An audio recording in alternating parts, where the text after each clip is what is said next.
Hola a todos, esta es la quinta sesión del curso de dopaje.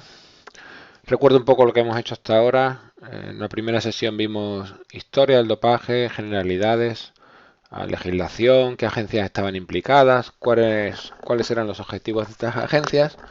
Después ya nos metimos un poco primero con los métodos que estaban prohibidos por dopaje, especialmente la transfusión, explicamos aquello. Después empezamos a ver la lista de sustancias prohibidas por grupos, sustancias no aprobadas, agentes anabolizantes, las hormonas, con especial hincapié en la eritropoyetina y sustancias afines, también hormona del crecimiento. Acabamos con los agonistas beta 2, salbutamol y todos esos fármacos parecidos.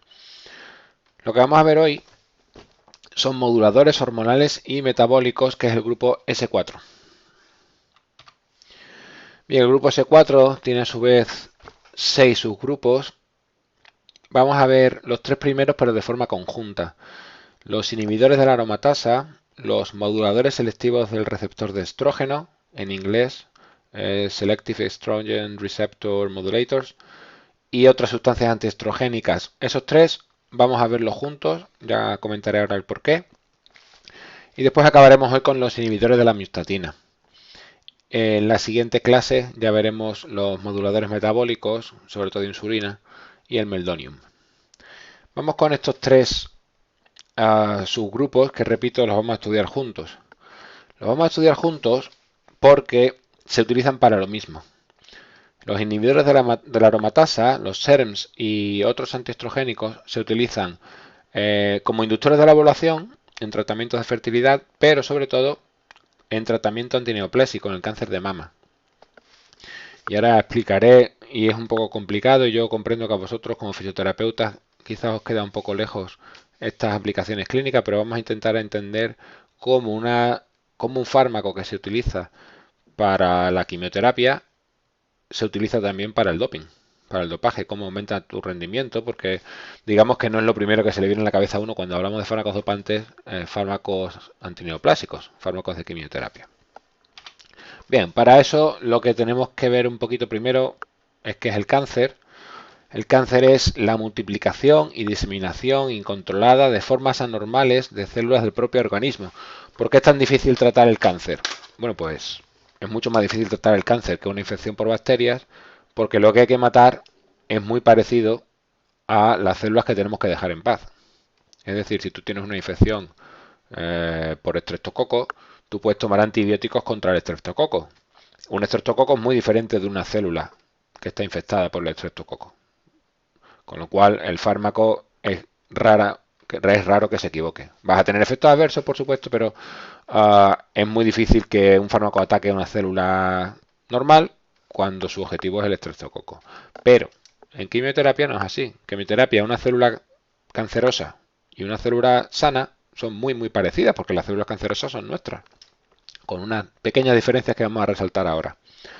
¿Cuáles son estas diferencias? ¿Por qué una célula cancerosa se vuelve, pues eso, tumoral? Bueno, en principio la característica principal de una célula cancerosa es que tiene una proliferación incontrolada, es decir, que crece sin control. Una célula normal, desde que se crea, hace su función y entra en lo que se llama apoptosis. Apoptosis es la muerte celular. Bueno, pues una célula cancerosa no tiene eso. Una célula cancerosa crece completamente sin control. No solo eso, sino que además se produce una desdiferenciación. ¿Os acordáis cuando en las sesiones anteriores hablábamos de eritropoyesis? Decíamos que era el proceso que lleva una célula madre a un glóbulo rojo. Eso es una diferenciación celular. Aquí vamos al revés, desdiferenciación. Quiere decir que la célula pierde su función. Un tumor en el pulmón no funciona como tejido que sea capaz de respirar, de intercambiar oxígeno por CO2, porque si no, no sería tan grave. Un tumor en el tejido del pulmón que es tumoral no tiene función. Además tenemos la característica de la invasividad, que son capaces de romper la matriz extracelular, estas células cancerosas, y viajar bien por sangre, bien por linfa, hacia otras localizaciones donde pueden crear tumores secundarios llamados metástasis, y que ya sabéis que empeora mucho el pronóstico del cáncer cuando hay metástasis.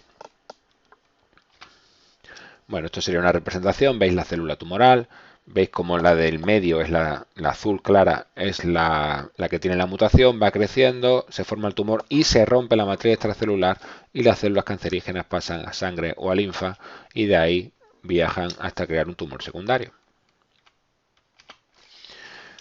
Esto no lo vamos a ver, obviamente, sí lo que vemos cuando doy este tema en medicina o en enfermería para ver los grupos de fármacos, pero no creo que a vosotros como fisioterapeutas os sea de demasiado interés. Simplemente para mostraros que hay un arsenal muy complejo y muy completo de fármacos antineoplásicos. Esto es un resumen solo, pero tenemos fármacos alquilantes, fármacos antimetabolitos, fármacos antitúbulos, inhibidores de la topoisomerasa, hormonas y antagonistas hormonales, anticuerpos monoclonales. Repito que me dejo fuera más de la mitad. ¿Dónde nos vamos a centrar nosotros? Nos vamos a centrar en este grupo. Hormonas y antagonistas hormonales, porque es ahí donde están estos inhibidores de la aromatasa, estos SERMs y estos antiestrogénicos. ¿Por qué una terapia hormonal para el cáncer? ¿Por qué fármacos que son hormonas o antagonistas hormonales? ¿Por qué? Bueno, pues se utilizan en tumores que son sensibles al control hormonal. ¿Qué quiere decir esto? Hay tumores que se alimentan, por decirlo así, de hormonas. Por ejemplo, hay tumores de cáncer de mama, no todos, pero muchos de ellos se alimentan de estrógenos. Es decir, el estrógeno promueve el crecimiento tumoral. Estrategia, negarle los estrógenos al tumor. Por ejemplo, hay tumores en la próstata que crecen con la testosterona. La testosterona promueve el crecimiento del tumor. Estrategia, negarle la testosterona. De ahí esa terapia hormonal contra el cáncer, ¿vale? Porque son tumores que responden al control hormonal. Bueno, vamos a detenernos aquí un ratito. Vamos a intentar explicar por qué estos tres grupos que acabo de comentar, inhibidores de la aromatasa, moduladores selectivos del receptor de estrógeno o SERMs y antiestrógenos, son capaces de reducir o atacar un tumor en la mama. Aquí tenemos una célula, como podéis ver, con su núcleo, una célula tumoral en la mama. Bien, primer grupo, inhibidores de la aromatasa. Las mujeres, como comenté en el primer día, cuando hablábamos de los anabolizantes, también tienen hormonas androgénicas, testosterona, no tantas como en el hombre, por supuesto, no en tal cantidad, pero sí las tienen. Esta testosterona se metaboliza a estradiol. El estradiol es una hormona femenina. Es una conexión que, digamos, puede resultar llamativa para algunos entre hormonas masculinas y hormonas femeninas. Hay una vía en la cual la testosterona, hormona masculina por excelencia, se metaboliza y da lugar a estrógenos. ¿Vale? Bueno, pues los inhibidores de la aromatasa son agentes que inhiben esta transformación porque la enzima que transforma testosterona en estrógeno se llama aromatasa. Y estos inhibidores son anastrozol, letrozol o exemestano. Hay más, pero bueno, estos tres son de los más utilizados. ¿Cuándo se utiliza? Cuando hay un tumor de mama que obviamente responde a estrógenos y lo que estamos haciendo es negarle esos estrógenos, porque si evitamos el metabolismo de la testosterona, reducimos esta cantidad de estrógenos y por lo tanto la célula tumoral no crece. Esto se utiliza en mujeres postmenopáusicas. ¿Por qué? Porque en mujeres premenopáusicas, antes de la menopausia, la fuente principal de estrógenos son los ovarios. No podríamos, esto no sería significativo. Pero en mujeres postmenopáusicas, esta fuente de los ovarios ya no está. Con lo cual, los estrógenos que proceden de la testosterona es una fuente muy importante de estrógenos en estas mujeres postmenopáusicas. Si nosotros cortamos esta fuente, pues prácticamente les estamos quitando los estrógenos a las pacientes y por lo cual el tumor no crecería. Los moduladores selectivos del receptor de estrógenos, que es el segundo grupo, lo que hacen es simplemente evitar que el estrógeno se una al receptor de estrógeno. Es decir, no cortamos el flujo de estrógenos, lo que hacemos es evitar que funcione, evitar que el estrógeno pulse el interruptor del receptor de estrógeno en el tumor y por lo tanto al final estamos haciendo lo mismo. Negarle, vamos a llamarlo así, la comida al tumor. ¿Por qué le digo modulador? Yo no. ¿Por qué se le dice modulador selectivo del receptor de estrógeno y no inhibidor? Porque aquí lo que está haciendo es inhibiendo. Porque efectivamente en la mama estos fármacos lo que hacen es inhibir el receptor de estrógeno, pero en otros tejidos, como puede ser en el hipotálamo y la hipófisis o el endometrio, son activadores del receptor de estrógeno. Por eso se le llama moduladores. En algunos tejidos son agonistas del receptor, en otros antagonistas. En este caso, en el que nos interesa a nosotros, en la célula tumoral, en la mama, son antagonistas del receptor. El principal fármaco aquí es el tamoxifeno, y lo comentaré ahora en el dopaje. Así que tenemos inhibidores de la aromatasa, niegan los estrógenos a la célula tumoral porque inhiben el metabolismo de testosterona a estrógeno, moduladores selectivos del receptor de estrógeno, niegan los estrógenos al tumor, no cortando la cantidad, sino evitando que funcionen, evitando que activen el receptor. Y después tenemos antagonistas puros, es decir, los moduladores ya he dicho que algunas veces son antagonistas del receptor y otras veces son activadores del receptor. Los antagonistas puros no, siempre son antagonistas, como el fulvestrant. Es decir, se ponen encima del receptor y evitan que funcione. Es decir, todo el objetivo de estos fármacos es inhibir el crecimiento tumoral. Bueno, para que lo tengáis escrito un poco, es prácticamente lo mismo que lo que hemos visto en el esquema anterior. Los inhibidores de la aromatasa disminuyen los estrógenos que vienen de la testosterona, y repito, eso es muy importante en mujeres postmenopáusicas. Los moduladores del receptor, especialmente el tamoxifeno, que es el más utilizado, es antiestrogénico en el tejido mamario, pero estrogénico en otros tejidos, como en el endometrio, lípidos, hueso, en el eje hipotálamo hipofisario, como dije. Los antiestrógenos, como el fulvestrant, es un antagonista puro. Y después hay otros antiestrógenos, como el clomifeno. No se utiliza en el cáncer de mama, ¿de acuerdo? Este ya no es para el cáncer, se utiliza en tratamientos de la ovulación, porque inhibe el feedback negativo que ejerce el eje hipotálamo hipofisario, con lo cual el hipotálamo de la hipófisis no se entera de que hay muchos estrógenos y sigue produciendo estrógenos, que es lo que quiere una mujer para ser más fértil. Por eso se utiliza en tratamiento de fertilidad. Repito, lo que hace es inhibir el receptor en el eje hipotálamo hipofisario, con lo cual los estrógenos no son capaces de decirle a la hipófisis y al hipotálamo de que, oye, hay muchos estrógenos, para de producir. Eso no se produce porque estamos inhibiendo eso, con lo cual venga a producirse estrógenos y aumenta la fertilidad. Estos son, repito, fármacos, inhibidores de la aromatasa, moduladores selectivos del receptor y otros antiestrógenos. Problemas de usar esto. Bueno, las pacientes que usan esto en clínica, tanto para la fertilidad como para especialmente en el cáncer de mama, pueden tener pues desde hemorragias o flujos vaginales anormales, debilidad, hormigueo en las extremidades, alteraciones visuales, dolores de cabeza, mareos, sofocos, cambios en el estado de ánimo e incluso, y es paradójico, aumento del riesgo de cáncer de endometrio. Por ejemplo, con el tamoxifeno. Tamoxifeno se utiliza para el cáncer de mama, modulador selectivo del receptor de estrógeno. Repito, es un antiestrogénico en la mama, pero proestrogénico en el endometrio. Con lo cual, si tuviéramos un cáncer de endometrio, ese cáncer o ese tumor podría crecer, porque en ese tejido el tamoxifeno está promoviendo el efecto del estrógeno. Además, podría promover también enfermedades tromboembólicas, formación de trombos, ¿vale? Y la consiguiente embolia.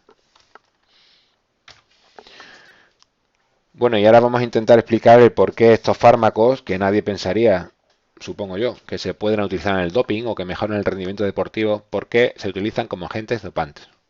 Bien, se utilizan para lo que se llama dopaje androgénico indirecto. El dopaje androgénico directo es doparse directamente con hormonas masculinas, es decir, inyectarse testosterona, por ejemplo. Pero ahora lo hacemos de forma indirecta. ¿Por qué? Porque vamos a incrementar indirectamente los niveles de testosterona, por ejemplo, al inhibir la aromatasa. Vuelvo para atrás un momento. Mirar aquí. Si nosotros inhibimos la aromatasa, efectivamente cortamos el flujo de estrógenos al tumor. Pero como consecuencia, esta testosterona sube. Porque no se metaboliza. Por lo tanto, se acumula. Es una manera de aumentar testosterona indirectamente. No estamos inyectándonos testosterona, pero estamos inyectándonos un fármaco que aumenta su concentración. Con inhibidores de la aromatasa, por ejemplo, el anastrozol. ¿Para qué se utiliza, por ejemplo, el tamoxifeno o el clomifeno que decía que se utilizaba en la fertilidad? Me refiero con respecto al doping. Porque son proestrogénicos, perdón, bloquean receptores estrogénicos, no proestrogénicos, al revés, bloquean receptores estrogénicos en el eje hipotálamo hipofisario, con lo cual inhiben el feedback negativo. Puede que haya dicho antes, ahora estoy pensando que el tamoxifeno era proestrogénico en el eje hipotálamo hipofisario, no es así. El tamoxifeno es proestrogénico en el endometrio, lípido y huesos, pero en la mama y en el eje hipotálamo hipofisario es antiestrogénico, igual que el clomifeno. Por eso evitan que el hipotálamo y la hipófisis se den cuenta de que hay demasiado estrógeno y se inhibe el feedback negativo.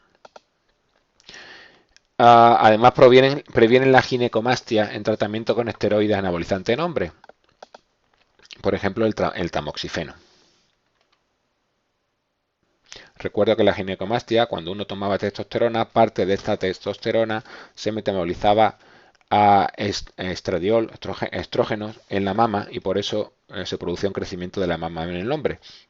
De ahí que al evitar esto en la mama, porque estamos, repito, inhibiendo los receptores de estrógenos, no se produzca esta ginecomastia. Es decir, los moduladores selectivos del receptor de estrógenos o los antagonistas puros, como el clomifen, y moduladores como el tamoxifeno, son antiestrogénicos, es decir, bloquean receptores estrogénicos tanto en el hipotálamo como en la hipófisis, con lo cual este feedback negativo no se produce y venga a producir hormonas sexuales en el hombre y por lo tanto aumento de la testosterona. Porque esta hormona que es estimulante de las células intersticiales no para de producirse porque no hay feedback negativo, con lo cual se produce mucha testosterona. Y además los inhibidores de la aromatasa evitan que esta testosterona se metabolice, con lo cual también se acumula testosterona. ¿De acuerdo? Esto es interesante. Se ve, vamos a fijarnos en el gráfico de arriba, que es el gráfico para hombres, y se ve cuál es el efecto de administrar tamoxifeno en los niveles de esteroides. Hay dos esteroides muy relacionados, testosterona y epitestosterona. Son dos esteroides muy parecidos que en el hombre se secretan a altas concentraciones.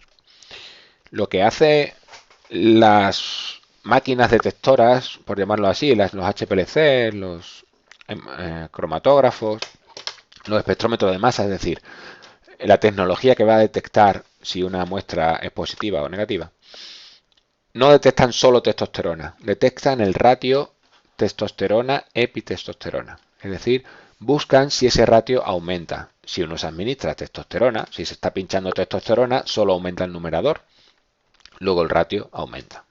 ¿De acuerdo? Así funciona la tecnología. Lo que se busca es aumentar, o perdón, se busca detectar un aumento de ese ratio.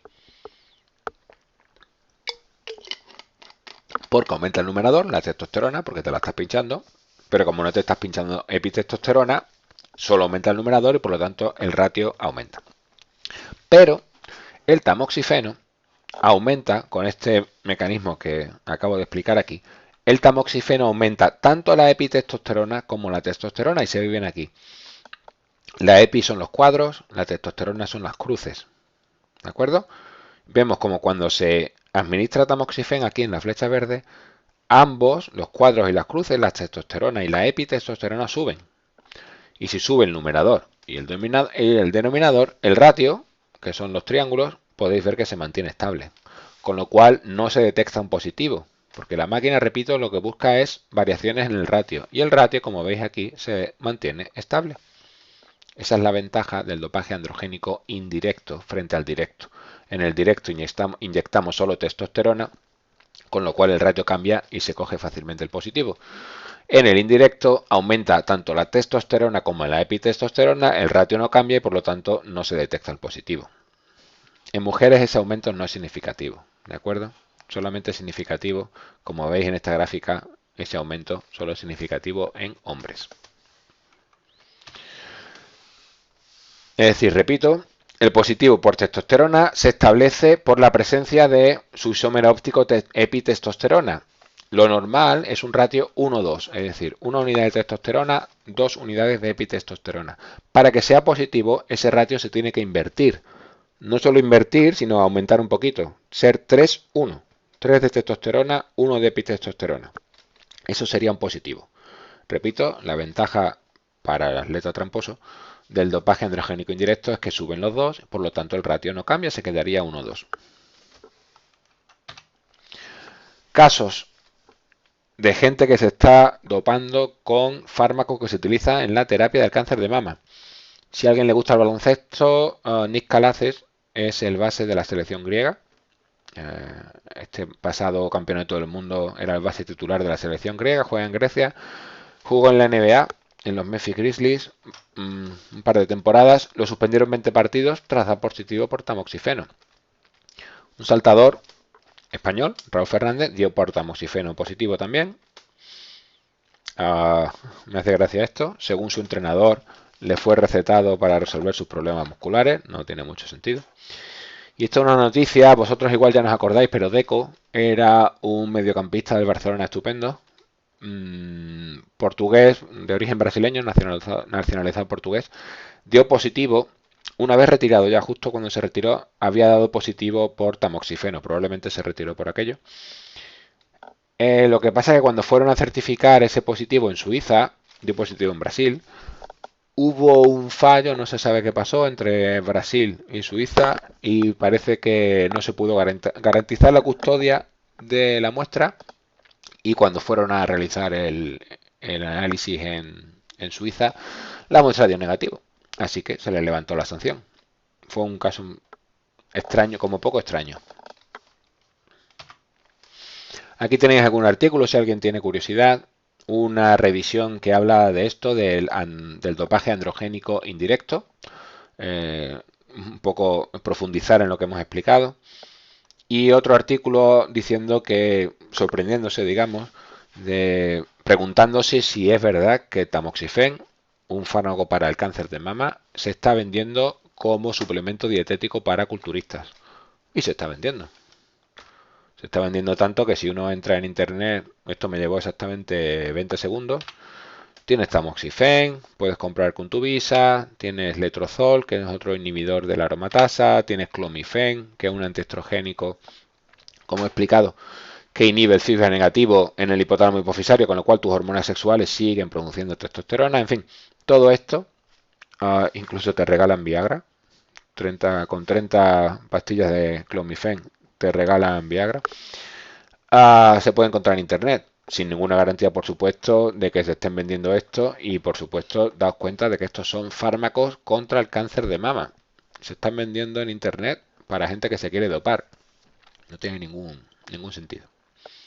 Bueno, ya digo, esto soy consciente de que igual es un poco más complicado de lo que hemos estado viendo hasta ahora, porque no son fármacos que inmediatamente alguien piense que se puedan utilizar en el dopaje y además su mecanismo por el cual aumenta el rendimiento, como podéis haber visto, es bastante enrevesado. Pero bueno, son fármacos prohibidos y hay que explicarlo. Vamos a acabar la exposición de hoy con los inhibidores de la miostatina. Ya digo que dejaremos los moduladores metabólicos para una sesión posterior, porque ahí entra la insulina y me quiero extender con la insulina. Entonces vamos a ver lo que son los inhibidores de la miostatina. Bueno, esto es una cosa muy reciente, ¿vale? De hace unos poquitos años para acá. La miostatina es un factor de crecimiento que paradójicamente no hace crecer, sino lo contrario. Es un inhibidor del crecimiento, un inhibidor que tenemos nosotros para evitar que el tejido muscular crezca sin control. Repito, la miostatina es un inhibidor del crecimiento y lo que se está haciendo es, en investigación para enfermedades que cursan con degeneración muscular, muchas de ellas degenerativas, intentar inhibir esta miostatina, intentar inhibir este inhibidor. Si tú inhibes un inhibidor del crecimiento muscular, pues estás promoviendo el crecimiento muscular. De hecho, estos fármacos, en investigación, repito, se ha visto en animales, como veis aquí esta rata, mirad, una inyección de miostatina, lo que le hace a los gemelos de una rata, inducen hipertrofia muscular. El problema es que no se sabe si esa hipertrofia viene acompañada de un aumento de la fuerza, que es lo que se requiere en estos pacientes. Tú no quieres que estos pacientes sean culturistas, tú quieres que estos pacientes mejoren su fuerza muscular. Una de estas enfermedades muy graves es la enfermedad de Duchenne. Es una enfermedad, repito, degenerativa muscular y los pacientes empiezan a perder masa y funcionalidad muscular, incluso al final ya músculo liso y cardíaco. Y es una enfermedad de pronóstico fatal y suelen morir en la edad joven adulta. No, en torno a los 20 años.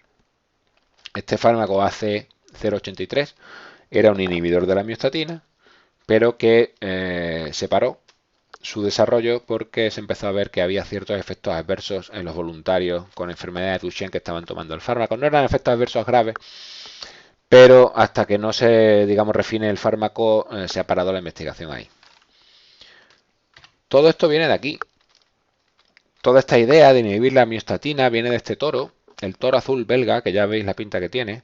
El toro azul belga tiene esa pinta hipermusculada porque tiene una mutación en el gen de la miostatina. Es una raza que genéticamente tiene una mutación que impide a la miostatina realizar su función, con lo cual los músculos crecen casi sin control y de ahí el aspecto del toro.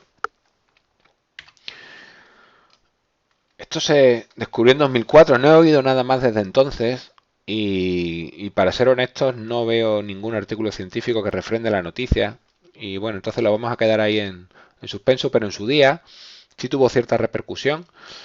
Un niño alemán nacido en 2004 con las dos copias del gen de la miostatina mutadas. Ya sabéis que los genes tienen dos copias, siempre tenemos dos copias del gen.